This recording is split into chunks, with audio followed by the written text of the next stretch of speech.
Hi, this is Bonnie at Bond Spirit, and I want to talk to you today about healing touch.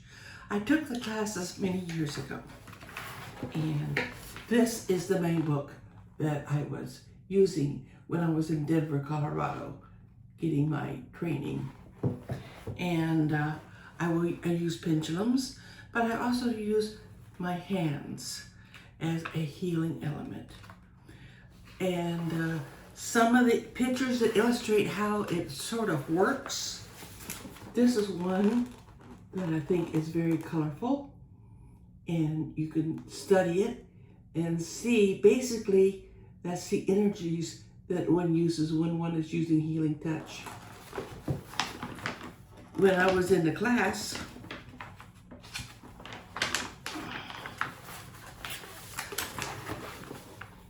this is what it felt like when I was being treated, because I had a lot of people around and the energy was absolutely intense. It's absolutely wonderful. These are some of the color illustrations that are in this book. There are others that are not near as visible or as colorful, but I thought these two might give you a general idea as to what kind of energy is used. I use my hands, and as it is told, children, the healing touch, who rocks the cradle. It's that energy that determines a lot about what happens. That same loving energy that one gives a child when they're young makes a difference in their lives. And we carry it one step further, or maybe a couple steps further. That helps you understand it. If you do this, try to feel the energy coming out of your fingers, okay? It's a lot like when you're playing with your phone and you touch the screen. It's that energy out of the end of your finger that activates the screen naturally. This energy can be used for both good and bad. But healing touch means to do the healing with it. And you direct the energy, not you. You are the instrument and the intention, but you're not the energy that does the work. That does the work is your higher power. Some people get clinical about it and just call it energy. That's usually how I look at it at this point in time.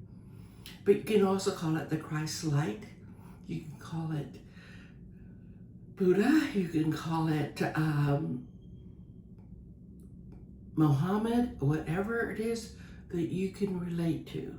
It's that higher power that we are all attached to. We all come from the same place, and we're all going back to the same place. And it depends on how much you grow. You're down here to grow and to learn. You can come and grow and learn at your own pace. But I'm trying to help you understand, particularly with the society and the energies that are going on around here, how you might want to use what you have at your disposal, as opposed to depending totally on the doctors that cost so much to so many of us. I am not saying you don't go to the doctor, no.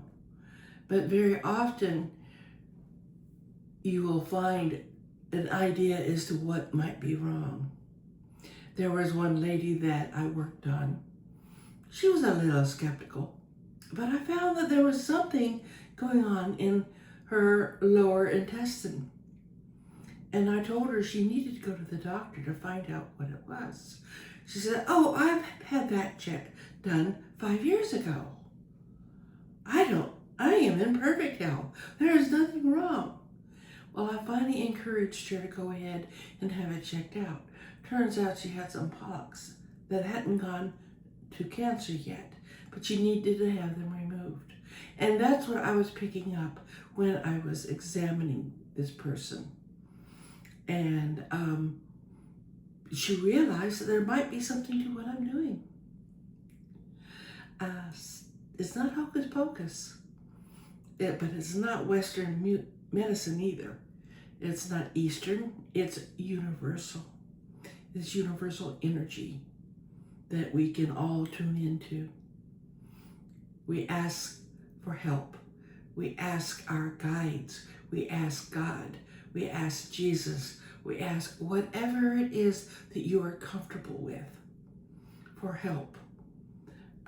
My brother was real sick a few years ago.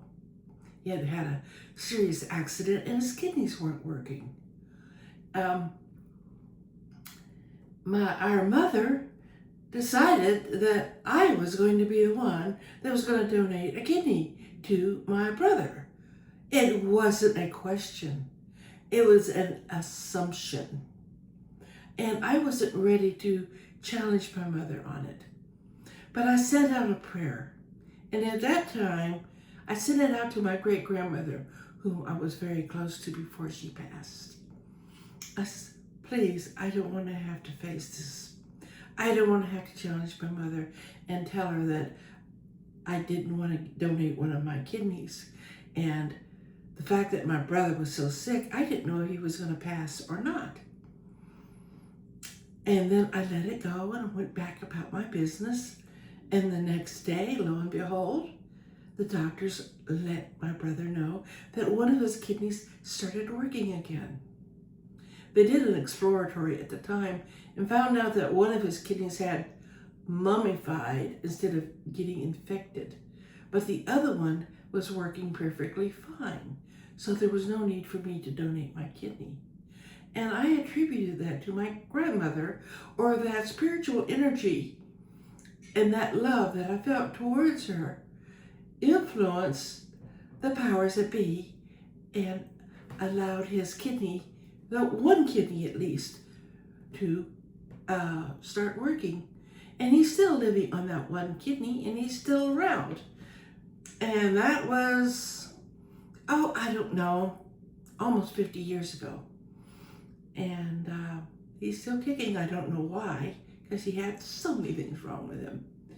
But it wasn't his time to cross. And it wasn't my time to donate a kidney. It might have been if I hadn't asked for help.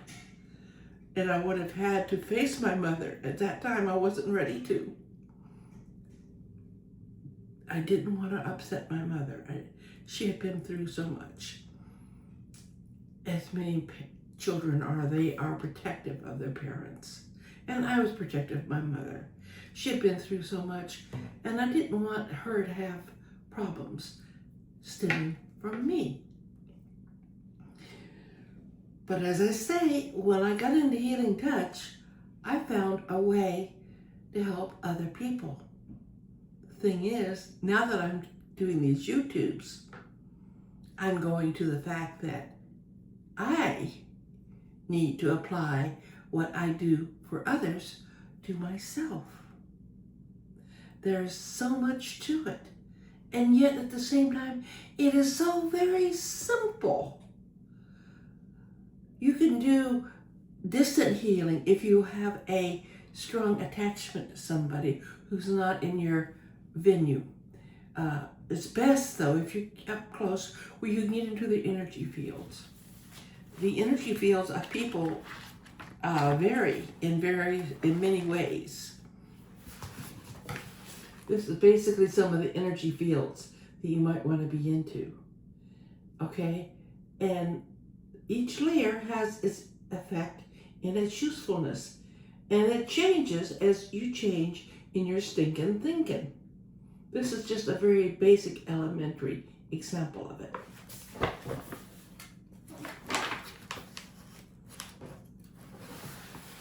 This shows some of the other systems of your body that are not your physical, biological body. These are your other layers of your energy field that your soul is in control of. So you change your stinking thinking, you can change all these colors. And you can change your stinking thinking and change your life. That's what I mean by Healing Touch. And there's a lot of stuff you can do.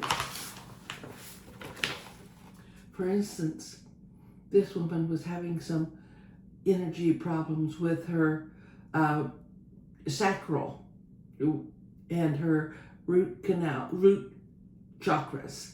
And if you could see the auras, it would look similar to that.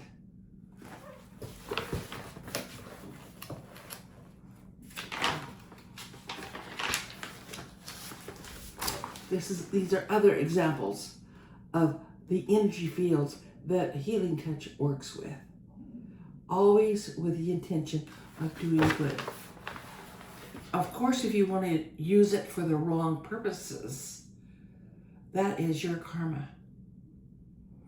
And you will pay for it. You change your stinking thinking and you change your life. And you can change the lives of the people that you love and care about.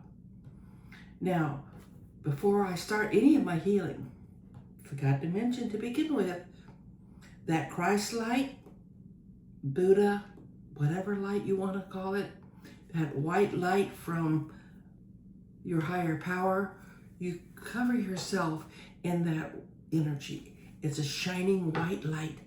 Don't forget to go under your feet and around your fingertips and all over your body. You can also visualize that same energy around the people that you are worried about and you care about, such as your dog, your daughter, your father, your husband, your mom, your best friend, whatever, in your home or your car. Keeps you out of trouble usually because it's there to help. It protects you and your energy and what you are here to learn. I hope this helps somebody. And if you like what I'm saying, please subscribe and like this video.